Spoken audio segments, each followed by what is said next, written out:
कहते हैं भूला लोग कहें घर मेरा, जा घर में तू भूला डोले सो घर नाही तेरा। हाथी घोड़ा बैल बहाना संग्रह कियो घनेरा, बस्ती माँ से दियो खदेरा जंगल कियो बसेरा। गांठी बांध खर्च नहीं पठियो बहुर न कियो फेरा, बीबी बाहर हरम महल में बीच मियाँ का डेरा। नौमन सूत अरुज नहीं सुरझे जन्म जन्म उर्झेरा, कहीं कबीर सुनो हो संतो यह पद का करो निबेरा। वो कहते हैं ये घर मेरा है और ये घर तेरा है। व्यवहार की दृष्टि से मेरा और तेरा कहना इसके लिए बात नहीं कह रहे हैं। जब हमारे मन में खूब दृढ़ हो जाए कि ये घर मेरा है, उसके लिए उसमें आसक्ति हो जाए तो ये मेरापन कभी तो किसी का मेरा हुआ नहीं, सब छोड़ के चले गए, किसी का नहीं हुआ तो हमारा कैसे हो सकता है। कहा जाता है एक बार कबीर साहब घूमते घूमते बलक बुखारा देश चले गए, तो वहां पर गए तो वहां के जो सुल्तान थे उनका सुंदर राजमहल था। पहुंचे वहां, दरवाजे पर जो दरबान खड़े हुए थे उन लोगों से कहा, कहो भाई इस मुसाफिर खाने में रात भर रुकने के लिए जगह मिल सकती है।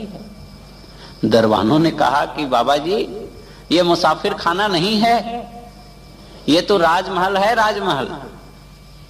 लगता है कबीर साहब सुन ही नहीं रहे हैं। फिर दोबारा प्रश्न किया कि इस मुसाफिर खाने में क्या रात भर रहने के लिए जगह मिल सकती है।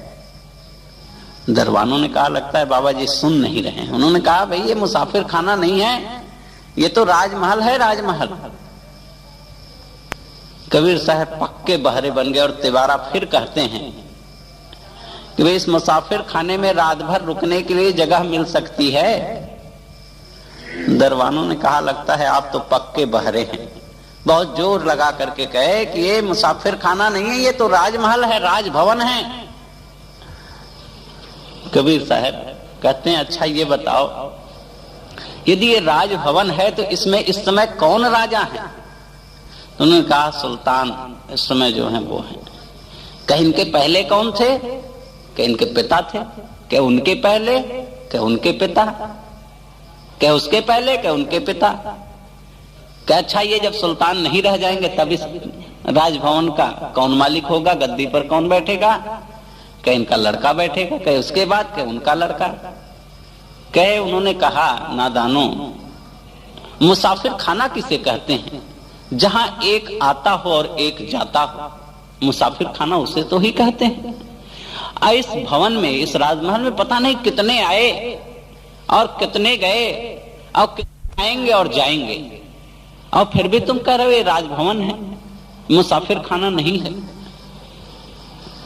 दूर से सुल्तान इन बातों को सुन रहा था, क्योंकि दरबान जोर जोर से जब बोलने लगे थे तो सुल्तान ध्यान उधर दे दिया था। देखे जब ये बात वो कहे कि यहाँ पर इतने लोग आए और इतने लोग गए और अभी जो सुल्तान है ये भी चले जाएंगे, उन्होंने सोचा लगता है कोई सच्चा फकीर मेरे दरवाजे पर खड़ा हुआ है। गया, उनके चरणों में पड़ गया और उनसे कहा कि भगवान आप मेरे यहाँ निवास करें और कुछ ज्ञान की बातें मुझे बताएं। ज्ञान उन्हें लगा और कहा जाता है सुल्तान भी फकीर हो गया। सुल्ताना बलक बुखारे दा, शाही तज कर लिया फकीरी, सदगुरु नाम पियारे दा। तब थे खाते लुकमा उमदा मिश्री कंद छुहारे दा, अब तो रूखा सूखा टूका खाते सांझ सकारे दा। जाके संग